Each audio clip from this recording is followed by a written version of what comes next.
Alright, we've always hosted conversations on this channel, trying to save people cash and help folks make informed decisions on services to try. These days, our entertainment dollars are getting stretched thinner and thinner. It's less a thing we just say in our videos, and a lot of conversations are happening behind the scenes here with our editors. How do we cover these topics, stay on the pulse, and offer good advice in a rapidly changing media landscape? One such major change coming to many streaming services: the addition of ad-supported tiers to their subscription options. Every company is looking to maximize revenue on every consumer interaction. But is this the beginning of streaming shrinkflation?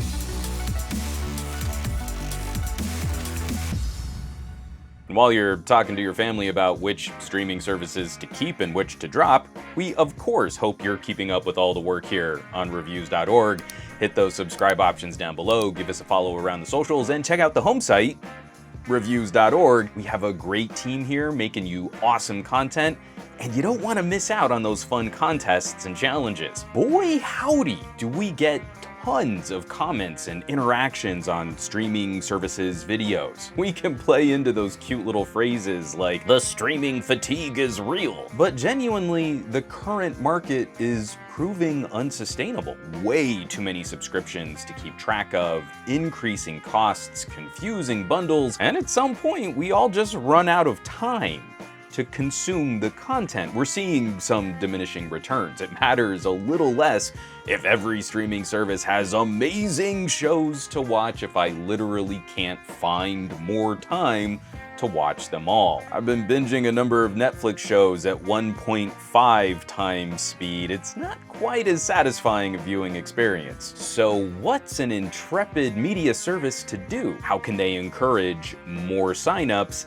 and monetize more per consumer interaction? What if they started serving more ads? It's feeling a little like the early days of cable, if you're old enough to remember that. We paid a subscription fee for a certain block of channels, but later we still got ads and commercials on all our programs. Fun little trip down memory lane there. Netflix, as the most visible platform in this discussion, is in a weird spot. So many people are using the service without paying for it that it kind of makes sense they would want to shrink their user base. That's terrible PR, but it's probably good for expenses and revenue. The server, hosting, licensing, and distribution costs are pretty heavy. Netflix can hope they might convert a few folks sharing passwords into having their own accounts, and that's where some lower pricing might be enticing. The dollar amount on a sign-up page is a good psychological hook. The top option is still expensive, the steps are really broad, and right now on Netflix, you can't better customize what your family might need. I can't tailor fit a plan to number of screens and quality of streams. I gotta go all or nothing. With these gaps in the pricing, we could slot in ad-supported tiers and have that look like a more significant cost savings. The fear many of us have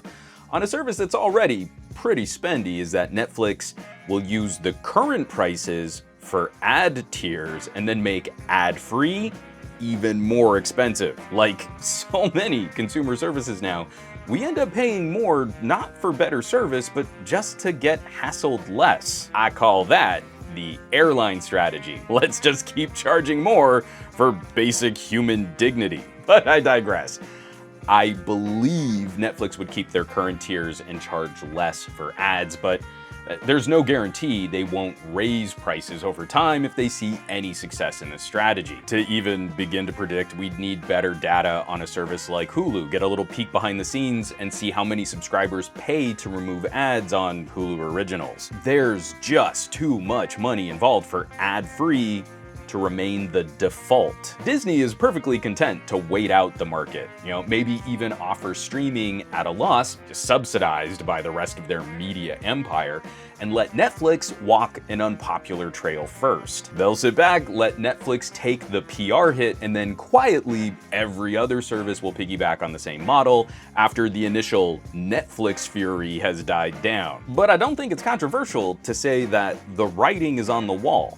that the glory days of online media streaming are probably behind us. The shows and movies have never been better. There's tons of brilliant content to consume, but we're starting to see more and more of the behind-the-scenes business deals at play. Disney's acquisitions, Netflix slashing budgets, canceling shows, and whatever's happening at HBO Discovery. That just looks like a mess. While these companies raise prices and explore alternative monetization. Even YouTube is experimenting with up to 10 ads before playing a video.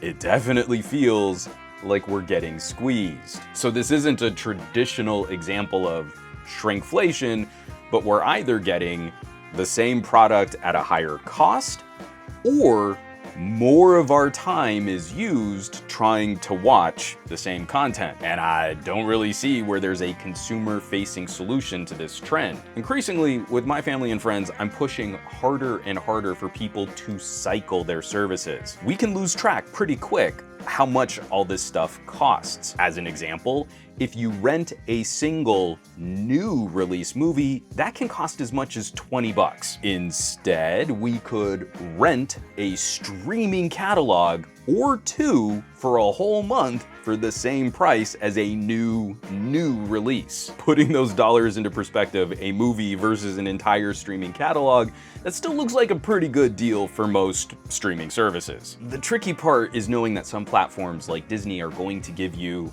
the best prices when you subscribe for a whole year. But we've gone a couple weeks at a time not watching anything on Disney Plus. So if you're really not watching it all the time, are you really saving money compared to turning off the sub for a couple of months and then binging all the new stuff a couple times a year? Don't even get me started on the amoeba of services that is Amazon Prime. I'm gonna have to save that for its own standalone video. Cycling takes a lot more discipline, which quite frankly is exhausting, but it makes some sense. You know, maybe scale back your media streaming to a set dollar amount every month. And if you're gonna have to deal with ads, there are a ton of other options for streaming content that won't cost you anything for ad-supported streaming. And if you want to see a current breakdown on cheap and free services, drop us some comments down below. Lastly, one more quick aside, it's always a good time to remind folks about their local library. Chances are pretty good you can get a lot of stuff to watch for free and not deal with ads at all. So go sign up for your library card. Whew, this kind of topic makes me a little cranky. And it seems like such a small thing, but our entertainment dollars and our entertainment hours are really precious right now. I do not get a lot of downtime, and I'm sure a number of folks out there are in similar situations. So it's this little rock in my shoe trying to deal with this stuff, and it sucks a lot of the fun out of cool technology if I'm constantly reminded how much more I'm spending on streaming media. It's making all this a lot less fun. So if you have other solutions for handling digital shrinkflation, please drop those options down below. As always, thanks so much for watching, for sharing these videos, and subscribing to the channel. For Reviews.org, I'm Juan Carlos Bagnell, aka Some Gadget Guy, and I will catch you all on the next video.